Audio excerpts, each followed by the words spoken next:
Wadidaw, One Piece chapter 1054 akhirnya keluar, Leo. Untuk review spesialnya dari Mimin, kalian tunggu saja ya. Sekarang langsung saja, tanpa berlama-lama lagi, mari kita lanjut berlayar. One Piece chapter 1054 diberi judul Kaisar Api. Bagian pertama, ada sampul Weekly Shonen Jump, merupakan kolaborasi dengan majalah Weekly Shonen Sunday untuk merayakan wawancara antara Eiichiro Oda dari One Piece dan Gosho Aoyama dari Detektif Conan. Kapten tercinta kita, Monkey D. Luffy, dan Toru Amuro dari Detektif Conan ada di sampul Shonen Jump. Conan Edogawa dan Roronoa Zoro akan muncul di sampul Shonen Sunday. Kemudian berlanjut masuk ke sampul Color Split. Kita bisa melihat 4 kaisar laut atau Yonko baru, yaitu Monkey D. Luffy, Marshal D. Tech, Akagami no Shanks, dan Lord Buggy. Chapter dimulai di ibu kota bunga. Kinemon dan para Akazaya lainnya memperhatikan bahwa seseorang sedang mendekati ibu kota bunga. Kinemon mengatakan Luffy Dono dan teman-temannya tidak dapat mengetahui apa yang terjadi. Kemudian mereka pergi untuk berurusan dengan penyusup tersebut. Penyusup tersebut tentu kita tahu adalah Ryokugyu. Ryokugyu terus berjalan menuju ibu kota bunga. Dia memikirkan sesuatu. Ryokugyu berkata, kemampuan untuk mempengaruhi orang lain itu sesuatu yang cukup sulit untuk dicapai. Mungkin yang dimaksud adalah tentang Luffy. Tiba-tiba Raizo, Shinobu, Inuarashi, Denjiro, Nekomamushi, dan Kawamatsu muncul di hadapan Ryokugyu untuk menghentikannya. Ryokugyu berkata, "Samurai, jangan menghalangi jalanku."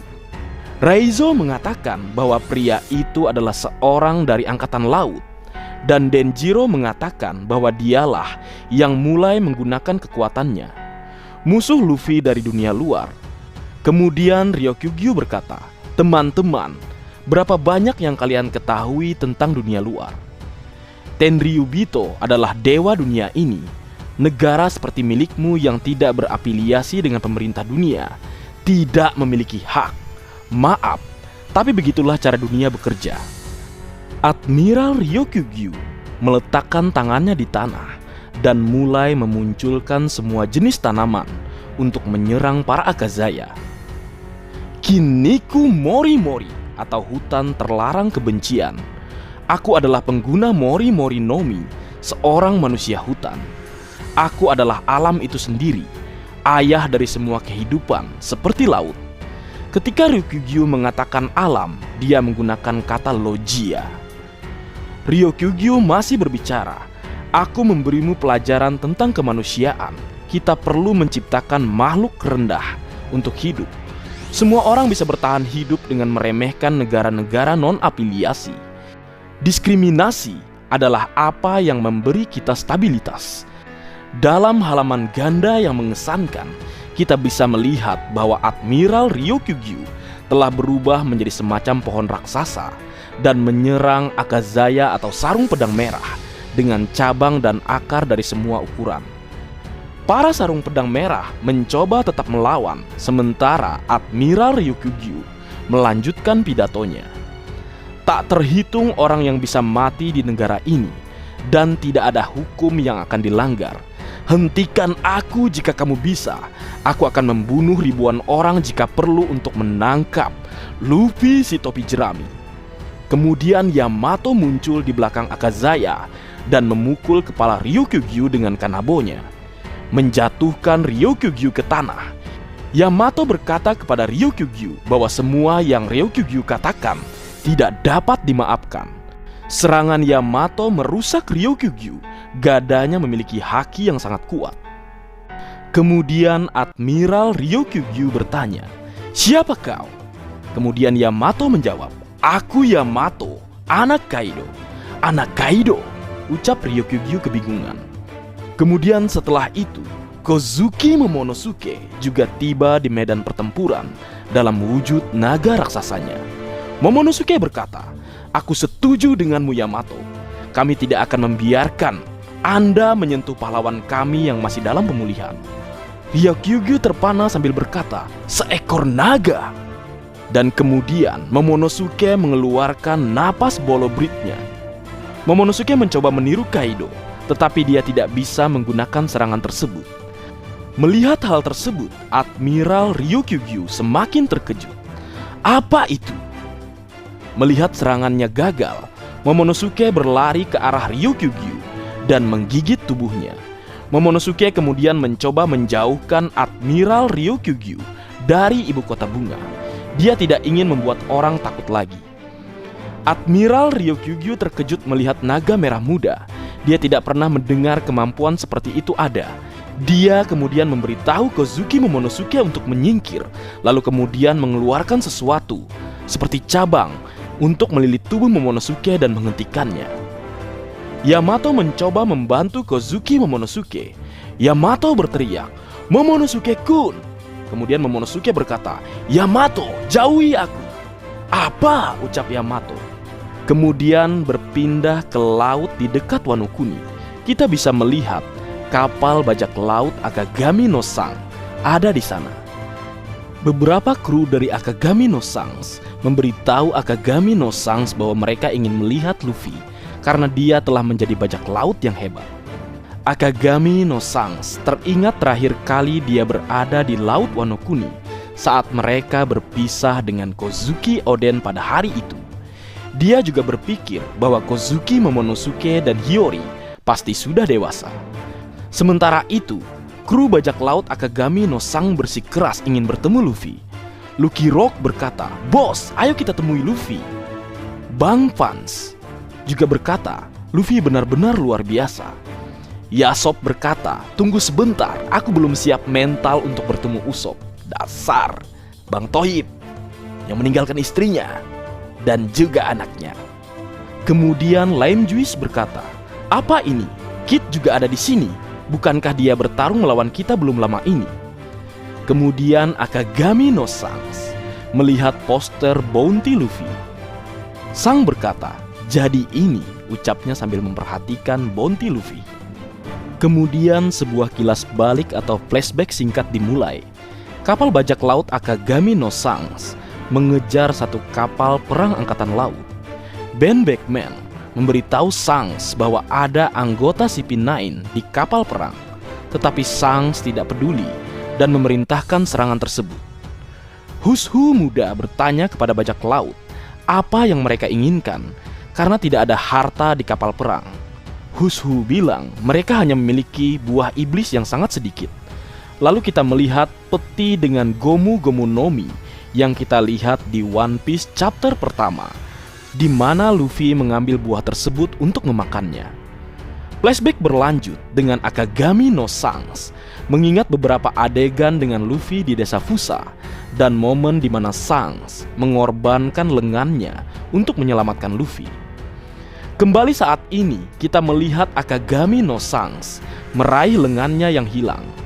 Beberapa anggota kru yang tidak berada di kapal ketika bajak laut Akagami bertemu Luffy di masa lalu terkejut mengetahui bahwa bos mereka mengenal Luffy yang saat ini telah menjadi Yonko.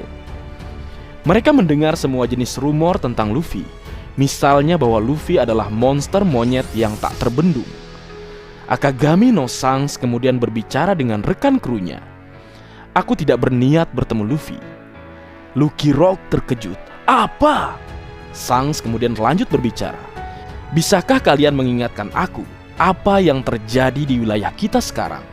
Howling Gap berkata, "Oh ya, kamu berbicara tentang pria bernama Barto atau semacamnya. Sepertinya dia salah satu bawahan Luffy. Dia membakar bendera kita dan mengubahnya menjadi bendera Luffy." Sangs kembali berkata, "Ya, kita harus pergi untuk menyelesaikannya.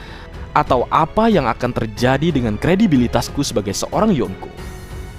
Bajak laut Akagami no Sangs berkata, "Jika Anda mengatakan seperti itu, tapi kami masih berpikir." Sangs duduk di meja di sebelah Ben Beckman dan menyajikan secangkir sake untuk dirinya sendiri. Sangs berkata, "Hei Beck, aku pikir sudah waktunya untuk bergabung dengan pertarungan untuk menemukan One Piece. Kemudian cerita berpindah ke markas besar Angkatan Laut di Dunia Baru. Sebuah pertemuan sedang berlangsung. Seperti yang dikatakan Angkatan Laut yang tidak dikenal ini, kita melihat tajuk utama surat kabar yang mengatakan Sabo membunuh Raja Nefertari Cobra dari kerajaan Arabasta. Kemudian pembicaraan Angkatan Laut yang tidak diketahui tersebut tentang apa yang terjadi di Tanah Suci Marizoa saat Reverie sedang dirayakan. Seorang Angkatan Laut yang tidak dikenal tersebut memberitahu Akainu bahwa mereka tidak dapat membiarkan revolusioner terus melakukan hal-hal sesuka mereka. Akainu mengatakan kepadanya bahwa dia sudah tahu, tetapi mereka tidak memiliki cukup pasukan untuk semuanya. Kita bisa melihat Akainu, Kizaru, dan Angkatan Laut yang tidak dikenal ada di pertemuan tersebut. Angkatan Laut yang tidak dikenal tersebut berkata, pria bernama Sabo, Kaisar Api itu sekarang menjadi pahlawan di seluruh dunia. Nefertari Cobra adalah satu-satunya anggota dari 20 kerajaan yang mendirikan pemerintah dunia 800 tahun yang lalu yang berpartisipasi dalam Reverie. Pembunuhan orang ini merupakan pencapaian penting bagi tentara revolusioner. Kemudian Angkatan Laut tidak dikenal tersebut masih berbicara. Beberapa jam sebelum pembunuhan, di daerah pemukiman Tenryubito, di Tanah Suci Para Dewa, lambang bangsawan dunia, kuku naga langit dihancurkan.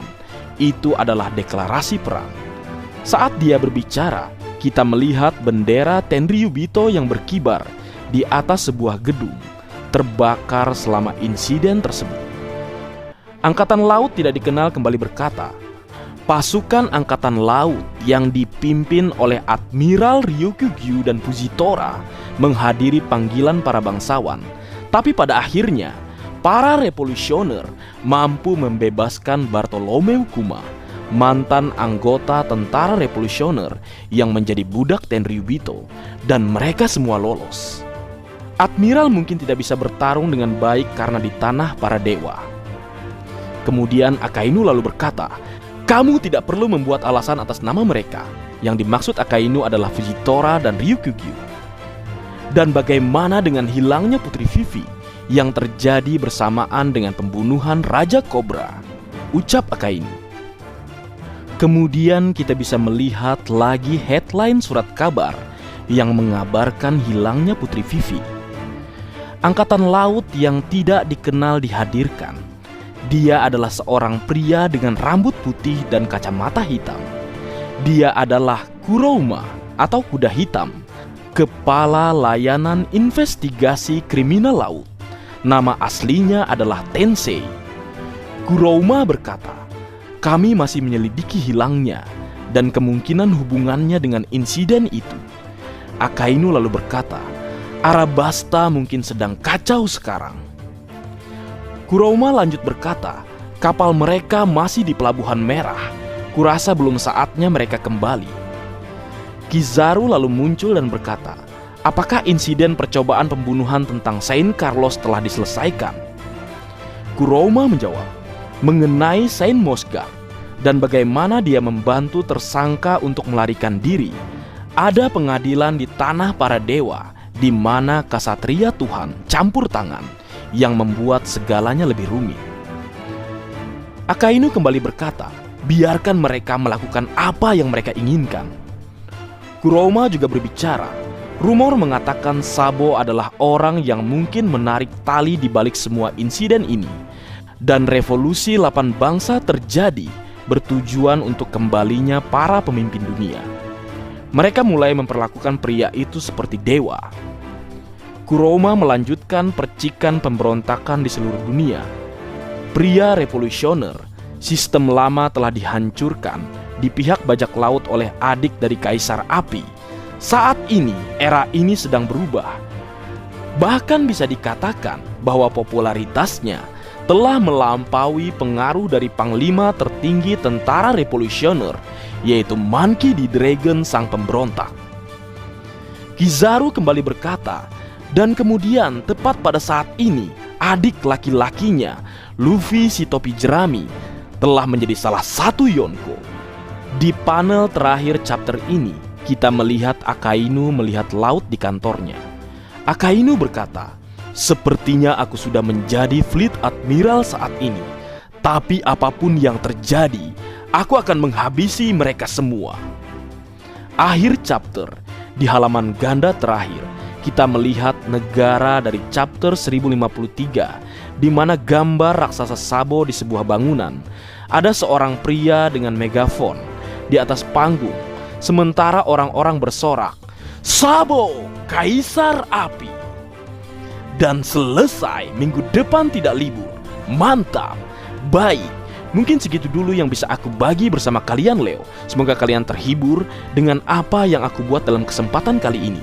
Terakhir, jika ada kesalahan dalam pengucapan atau hal yang menurut kalian kurang pas atau kurang tepat, Marga Anime memohon maaf yang sebesar-besarnya.